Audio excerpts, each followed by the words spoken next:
సొంతింటి కలను నిజం చేసుకునే వాళ్ళందరికీ కూడా ఒక గుడ్ న్యూస్ చెప్పారు మంత్రి పార్థసారథి. ప్రధానంగా 2029 నాటికి అందరికీ కూడా పక్కా ఇల్లు ఇస్తాము అంటూ ఒక కీలక ప్రకటన చేశారు. అర్హులందరికీ కూడా పక్కా ఇల్లు నిర్మించి ఇస్తారట. కూటమి ప్రభుత్వం అధికారంలోకి వచ్చిన తర్వాత ఇప్పటికే 5.50 లక్షల ఇళ్లను పూర్తి చేసి లబ్ధిదారులకు అందించారట.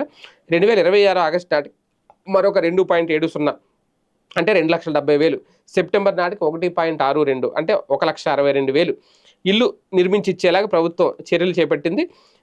దీనికి సంబంధించి ఆయన కీలక ప్రకటన అయితే చేశారు. గత ప్రభుత్వ హయాంలో చాలా అస్తవ్యస్తంగా మారిన ఇళ్ల నిర్మాణానికి సంబంధించి, అలాగే ప్రధానంగా పేదలకు ఇబ్బంది లేకుండా ఎస్సీలకు 50,000, ఎస్టీలకు 75,000, బీసీలకు 50,000, పీవీటీజీలకు 1,00,000 చొప్పున అదనంగా ఆర్థిక సాయం అందిస్తోందట. 2026-27లో 4.54 లక్షల గృహాలు, 2027-28లో 3.90 లక్షలు, 2028-29లో 2.68 లక్షల ఇళ్లను నిర్మించనున్నాం. ఇందుకు 14,300 కోట్ల రూపాయలు ఖర్చు చేయబోతున్నాం.